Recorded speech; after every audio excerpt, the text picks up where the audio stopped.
செல்வ பெருந்தகை இடையில என்ன சொல்லியிருக்கிறாருன்னு சொன்னா, ஆமா ஆட்சியில பங்கு வேண்டும் என்பதுதான் எங்களுடைய உறுப்பினர்களுடைய கருத்து. இப்போ பிரவீன் சக்கரவர்த்தி என்ன சொல்றாரு, இது அடிமட்டத்தினுடைய தொண்டனுடைய கருத்து,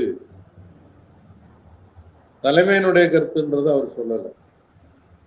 தெளிவா என்னன்னு சொன்னாரு, கடைசியாக முடிவெடுக்கிறது மேலிடம். காங்கிரஸ்ல எப்பவுமே அப்படித்தான். அவர் ஜனநாயகம், எங்க கட்சிக்குள்ள பெரிய ஜனநாயகம் இருக்கிறது அப்படின்னு சொல்றாரு. இது நான் ஒரு ஜனநாயகமாக நாம் பார்க்கல. அரசியல் விமர்சராக பார்க்கும்போது கட்சிக்குள்ள உள்ள கோரிக்கையை கட்சிக்குள்ள வைக்கிறது தான் ஒரு ஜனநாயகம். அதை அனுமதிக்கும். இது யார் வேணாலும் என்ன வேணாலும் மீடியாவில் பேசலாம்னாக்கி அது தடி எடுத்தவன் எல்லாம் தண்டக்காரன் என்ற கருத்துக்கு வந்துடும்.